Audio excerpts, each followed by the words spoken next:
আচ্ছা, তোমরা কে কে ইলিশ খেতে ভালোবাসো? আমি তো ভীষণ ভালোবাসি। আর সেই দিন ছিল আমাদের বাড়িতে ইলিশ উৎসব। মানে বছরের প্রথম ইলিশ, তো সেটাই আমার কাছে উৎসবের মতন। আমার মনে হয় যারা ইলিশ প্রেমী আছে তাদের কাছে তাই। ইলিশ মাছ যদি থাকে তাহলে কি আর কিছু লাগে বলো তো? এই যে ইলিশ মাছ ভাজা হচ্ছে, তার যে তেলটা গরম ভাতে, মানে এর ওপর আর কিছু হয়?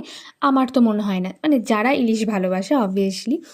আর ছিল হচ্ছে দেখতেই পেলে বেগুন দিয়ে ঝোল, ইলিশ মাছ ভাপা, বছরের প্রথম ইলিশ, মানে এক্সপেকটেশনই আলাদা লেভেল। আর সব থেকে এই ব্যাপারটা আরও কেন, কারণ আমাদের এখানে খুব একটা বেশি মাছের ভেরিয়েশন থাকে না, মানে একেবারেই থাকে না। তো যখন বৃষ্টি হবে বর্ষাকালে, তখন যদি ওই আর কি কপাল যদি খোলে তবে পাওয়া যায়, আদারওয়াইজ এখানে খুব একটা বেশি মাছের ওই রুই কাতলা বাটা চারাপোনা এই সমস্ত কিছুই থাকে, মানে খুব কমই যে অন্য কিছু পাওয়া যায় ভালো, রেগুলার বেসিসে নয়, এটাই বলতে চাইছি। তো যাই হোক,